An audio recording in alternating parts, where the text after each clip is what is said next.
जाणवतं. तुम्ही कितीही सेलिब्रिटी व्हा, घरी आल्यानंतर जेव्हा आमची आई म्हणते घे पानं वाढून, तेव्हा मला जाणवतं. तुम्ही कितीही सेलिब्रिटी व्हा, घरी आल्यानंतर जेव्हा आमची आई म्हणते घे पानं वाढून, तेव्हा मला असं वाटतं की हा, हे कमावलेलं सगळं संपलं, आपण मुळात हे आहोत. धपाधप पाय आपटत एक लेकरू घरी आलं, वस्तूंची फेकाफेकी करत घरामध्ये गेलं. आज तुमच्या घरात जर तुम्हाला काही मुलांना सल्ला द्यायचा असेल तर तो या ओळीमध्ये आहे असं मला वाटतं. तुम्ही नीट ऐका. आई आणि मुलाचा हा संवाद आहे की धपाधप पाय आपटत एक लेकरू घरी आलं, वस्तूंची फेकाफेकी करत घरामध्ये गेलं.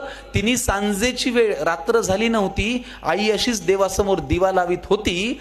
जगासमोर जे चालत नव्हतं ते घरामध्ये मध्ये मात्र चाललं. बाहेर जे बोलता येत नव्हतं ते लेकरू आई समोर बोललं. म्हणाला, खोटारडी आहेस तू आई, खोट्या मार्गावर चाललीस, आजपर्यंत माझ्याशी तू खोटच बोललीस. आशीर्वाद देताना काय म्हणतेस की माझं काहीच अडणार नाही आणि माझ्या बाबतीत कधीच काही वाईट मुळी घडणार नाही. आईपासून काय लपतंय तिच्या लक्षात आलं. तिने बाळाला घोटभर पाणी प्यायला दिलं. हुंदक्यांमधून वाट काढत पाणी पोटात गेलं. आई म्हणाली, आता सांग तुला काय झालं. तो म्हणाला, लोक आई विचित्र झालेत फार, सतत सगळे माझ्यावरती खाऊन असतात खार.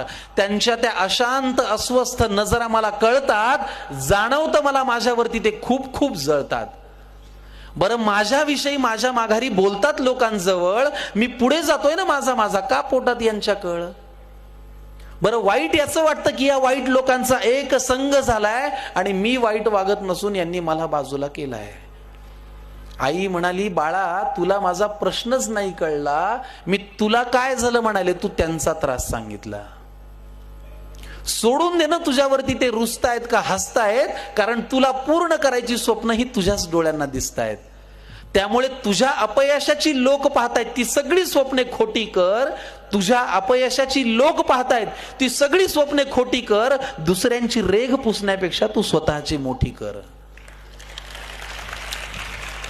आणि हे केलंस तर तुझं खरंच काही अडणार नाही. आणि आई आजही तेच म्हणेल, माझ्या बाळाचं वाईट काही घडणार नाही.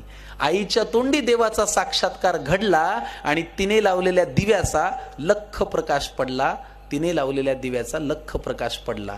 तर मुद्दा हा की आज स्पर्धे